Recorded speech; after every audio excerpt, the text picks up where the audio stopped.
जोहार नमस्कार, मैं अभय बेदिया और आप सभी सम्मानित दर्शकों का ट्रैवल इंडिया टीवी के सीरीज स्वतंत्रता संग्राम में जनजाति नायकों का योगदान में आपका स्वागत है।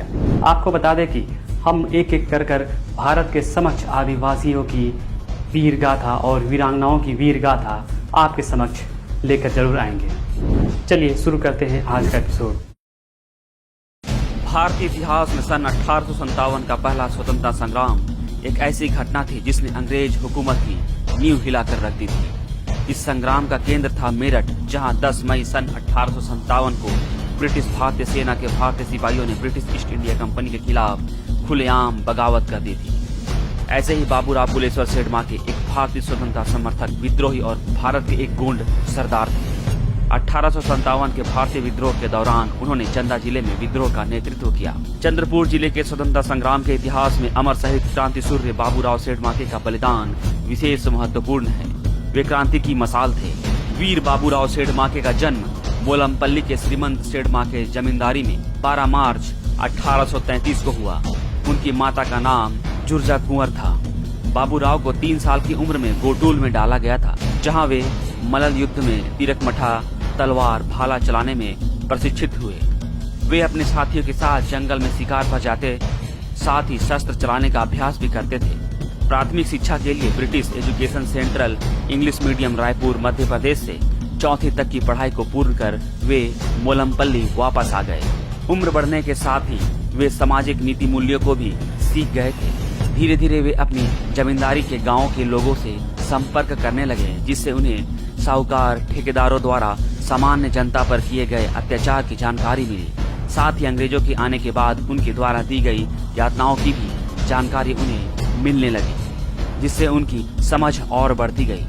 राज परिवार से होने के बावजूद उनमें जमींदारी नहीं बल्कि समाज के प्रति समर्पण का भाव अधिक था, जो समय के साथ साथ और परिपक्व होता गया।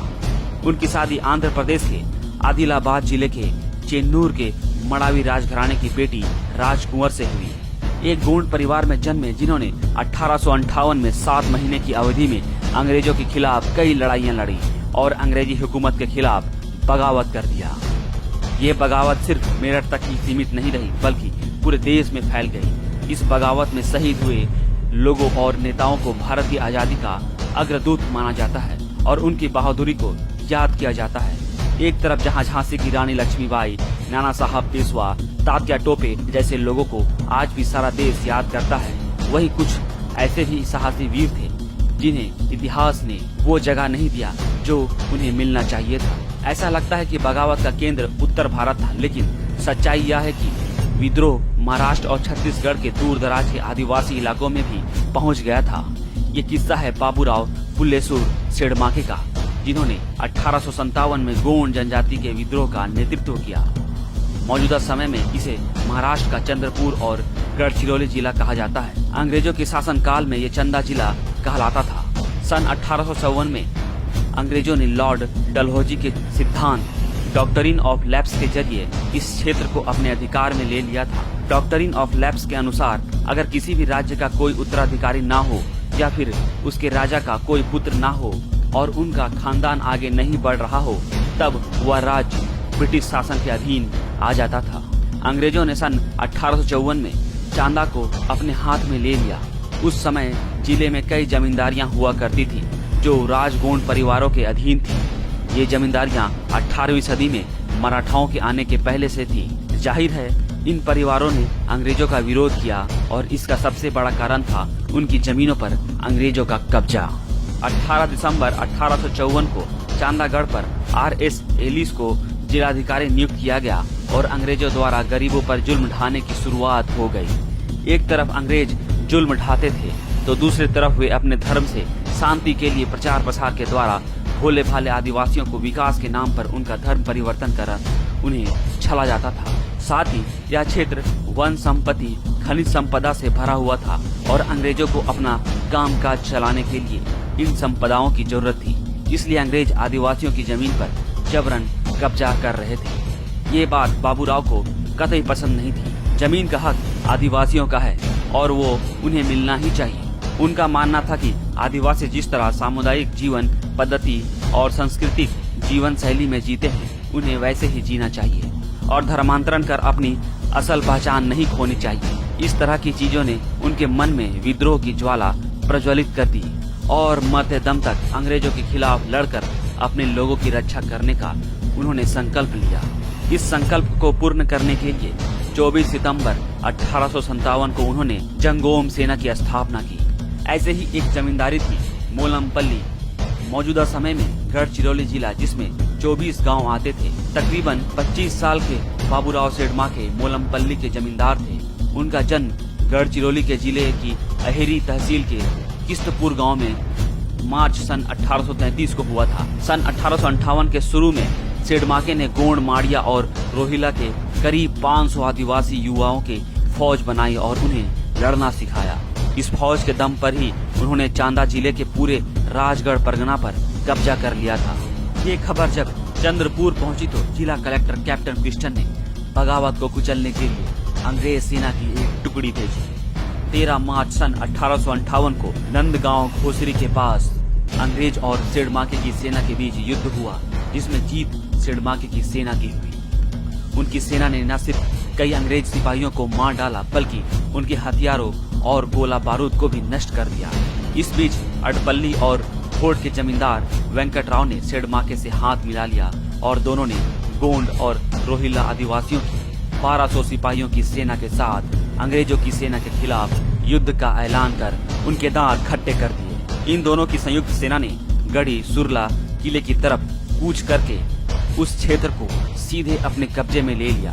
जब क्रिस्टन को इस बात का पता चला तो उसने एक और टुकड़ी भेजी, जिसने पहाड़ी को चारों ओर से घेर लिया, लेकिन इससे सेडमाके की सेना को कोई फर्क नहीं पड़ा। उसके सैनिकों ने अंग्रेज सेना पर पत्थर बरसाना शुरू कर दिए। आखिरकार अंग्रेजों को वहां से भागना पड़ा। इस लड़ाई में भी काफी संख्या में अंग्रेज सिपाही मारे गए। 2 बार करारी हार का सामना करने के बाद कैप्टन क्रिस्टन ने नागपुर से लेफ्टिनेंट जॉन नटल के नेतृत्व में फिर सेना भेजी। दोनों सेनाओं के बीच पहले 19 अप्रैल सन 1858 में सगनपुर में और फिर 27 अप्रैल सन 1858 में बामनपेट में जबरदस्त जंग हुई और इस बार भी जीत सेडमाके और उनकी सेना की हुई। इस सफलता से उत्साहित होकर सेडमाके ने 29 अप्रैल सन 1858 की रात अहेरी जमींदारी में प्राणहिता नदी पर चिंचगुड़ी में टेलीग्राफ कैंप पर हमला बोल दिया।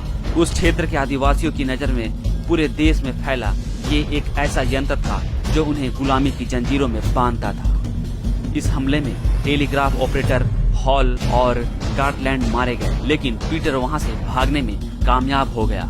अहेरी के घने जंगलों से होकर पीटर कैप्टन क्रिस्टन के पास पहुंच गया। इस हमले की आंखों देखी जानकारी पीटर ने कैप्टन क्रिस्टन को दे दी। इस पर क्रोधित होकर क्रिस्टन ने नागपुर से कैप्टन शेक्सपियर के नेतृत्व में फौज की टुकड़ी बुलवाई। कैप्टन शेक्सपियर ने अपनी फौज के साथ बाबूराव वेंकटराव गोंड रोहिला सेना पर 10 मई सन 1857 को घोट गांव के पास हमला बोल दिया। नतीजे में अंग्रेज सेना को तीसरी बार शर्मनाक हार का सामना करना पड़ा। बाबूराव और अंग्रेजी फौज के बीच में घमासान युद्ध हुआ और एक बार फिर अंग्रेजी फौज उन्हें पकड़ने में नाकामयाब रही और बाबूराव वहां से सही सलामत निकल गए। इस हार के बाद शेक्सपियर बौखला गया। उसने घोट की जमींदारी पर कब्जा कर लिया। इधर अचानक से हुए युद्ध में बाबूराव के कई साथी मारे गए, साथ ही आम लोग भी इसकी चपेट में आ गए। बाबूराव के आंदोलन में कई अड़चने आने लगी। उनके और उनके साथियों की जमीनें जमींदारी जब्त कर ली गई। अब तक बाबूराव अंग्रेजों के लिए एक बड़ा खतरा बन चुके थे, लेकिन आखिरकार 18 सितंबर सन 1858 में सेडमाके को पकड़कर कैप्टन क्रिस्टन के हवाले कर दिया। बाबूराव को अंग्रेजों ने पकड़ लिया है, ये बात वेंकटराव तक पहुंची और वे बस्तर चले गए। बाबूराव की गिरफ्तारी के बाद उनके अन्य साथियों को भी पकड़ लिया गया। बाबूराव और उनके साथियों पर क्रिस्टन की अदालत में गार्टलैंड और हॉल की हत्या और अंग्रेज सरकार के खिलाफ कार्रवाई करने का मुकदमा चलाया गया। उन्होंने अपने फैसले में बाबूराव को फांसी और उनके साथियों को 14 वर्ष कारावास का दंड सुनाया। 21 अक्टूबर 1858 को बाबूराव को फांसी की सजा सुनाई गई। 21 तारीख को शाम 4 बजे चंदागढ़ राजमहल, जिसको जेल में परिवर्तित कर दिया गया, वहां के पीपल के पेड़ पर उन्हें फांसी दी गई। स्थानीय लोक कथा के अनुसार वीर बाबूराव पुल्लेसूर सेडमाके के बारे में एक आश्चर्यजनक घटना का जिक्र हमेशा कहने और सुनने में आता रहा है। उन्होंने एक बार ताड़ोबा के जंगल में बांस का फल, जिसे ताड़ोआ कहा जाता है, उसका सेवन कर लिया था। वो फल बहुत जहरीला होता है और जो व्यक्ति उसे पाचन कर लेता है उसका शरीर वज्रदेही हो जाता है। बाबूराव ने उसे प्राशन कर लिया था, जिससे वे बेहोश हो गए थे, लेकिन कुछ देर बाद उन्हें होश आ गया और उसके बाद उनके शरीर पर किसी भी वार का कोई असर नहीं हो रहा था। उनमें एक अद्भुत शक्ति आ गई थी। वे मीलों तक बिना थके तेजी से भागते थे। जेल में जब उन्हें फांसी दी गई तो उनका शरीर पत्थर की तरह था और गर्दन भी सख्त हो गई थी, जिससे फांसी की रस्सी खुल गई। उन्हें फिर से फांसी पर लटकाया गया, लेकिन फिर रस्सी खुल गई। ऐसा 3 बार हुआ। चौथी बार फांसी होने के बाद उनकी मौत की पुष्टि की गई, लेकिन अंग्रेजों में उनका इतना खौफ था कि मौत की पुष्टि करने के लिए उन्होंने बाबूराव सेडमाके के पार्थिव को खौलती चूना भट्टी में डाल दिया। इस घटना का जिक्र महाराष्ट्र की चांदा डिस्ट्रिक्ट गैजेटियर्स में भी इसका उल्लेख किया गया है। आज चंद्रपुरा में उस जगह एक छोटा सा स्मारक बना हुआ है जहाँ वीर बाबूराव सेडमाके को फांसी दी गई थी। चंद्रपुर और उसके आसपास के इलाके में सन 1857 की बगावत आज भले ही देश भूल चुका हो, लेकिन आदिवासी लोक कथाओं और गीतों की वजह से स्थानीय लोगों के दिल में सेडमाके आज भी जिंदा है। इस तरह 25 साल की कम उम्र में बाबूराव सेडमाके अपने शौर्य का प्रतीक दिखाते हुए स्वतंत्रता की खातिर बलिदान हो गए। उनके शौर्य और साहस के लिए भारत सरकार ने भारतीय डाक द्वारा 12 मार्च सन 2007 को उनके जन्म दिवस पर उनके नाम का एक डाक टिकट जारी किया। हर साल वीर बाबूराव सेडमाके के बलिदान दिवस पर हजारों की संख्या में आदिवासी सागाजन चंद्रपुर जेल में पीपल के पेड़ के पास एकत्रित होकर उन्हें श्रद्धांजलि अर्पित करते हैं। ऐसे वीर शहीद बाबूराव पुल्लेसूर सेडमाके को सत सत नमन।